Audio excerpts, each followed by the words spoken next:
Hey everybody, Rob here. Well, I hope you guys are doing okay, hanging in there in these tough and trying times.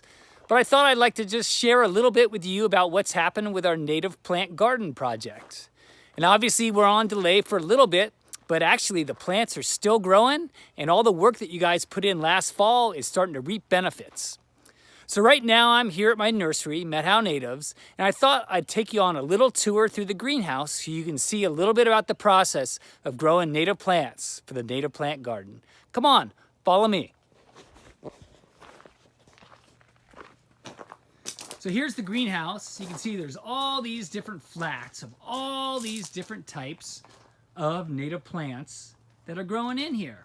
And a lot of these flats are the ones that you guys sowed last fall when we were working at Pascal Sherman. So I'm going to take you around and show you a couple of things that are growing in some of these seed flats. So right here is one of our favorite plants. You guys read that? This is the Sia or Saskatoon. And if you look right here, there's hundreds of little baby Sia plants starting to germinate and pop up. Pretty soon it'll be time to transplant them. Right next door to that, we got a couple little tiny sage seedlings. And these are from plants that you guys collected right there on Omak Creek. Walking down the roads, you can see a lot of the things. Here's some elderberries that haven't started to germinate, but check back next week and I bet you that seed flat will be full of seeds. Coming down through here, oh, look at these are beautiful. These are little mock orange seedlings. And again, these came from seeds that you guys collected on Omak Creek. Pretty darn cool, huh? Coming over this way, we got, oh, this is a good one here. And so here we have, this is yarrow seeds. And this one you can see, I actually started these ones inside my house. And these are from seeds that you guys collected right down by the creek. And you can see what we do here is once the seedlings pop up and get big like this, we take them and transplant them into little pots like this where they can grow. And you can see there's actually a lot of work involved in transplanting these things. I was really counting on your guys' help to get a lot of this done this year.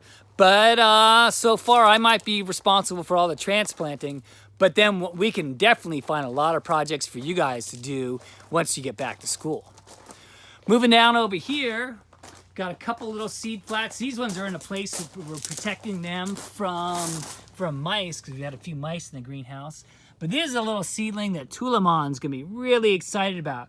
These are the first seedlings of Douglas hawthorn that are popping up. And that makes really good bow wood. And this one, I can't actually remember the Salish name for bear, but these ones were collected from a big old bear poop right here in Winthrop, and they're gonna start to germinate really good. Next door over here, you can see this flat here, and can you see all those little mounds that are being pushed up?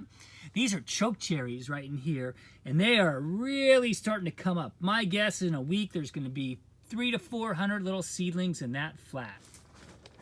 Over here on the far end, you can see there's a lot of these starting to come up, and these are some wild rose. Just think of all the beautiful pink flowers that are gonna be coming from these plants over time if we take care of them. So there's a lot of cool things that are happening here in the greenhouse. And again, I'm kind of sorry that you guys won't be around to help transplant. It's gonna be a lot of work for me. But I'll keep working on this stuff. We'll be growing plants in preparation for our native plant garden. So I was thinking about things how we can kind of keep learning even though we're not at school. And I had two ideas. One of them, I'll have your teachers go out and send you a video clip of what Michelle did with all the Insiltian names for the riparian plants. So you're gonna have about 20 plants, and it'd be pretty cool, like in the next week, if we could all learn as many of those names as possible.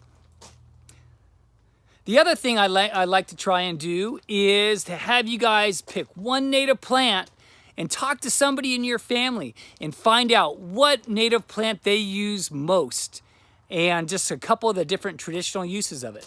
So if you can think of something like that, that would be awesome. And I will check back next week and you guys will see how much all these plants are growing. Well, have a good week, study hard, take care of your parents, and we'll check in next week. Ciao.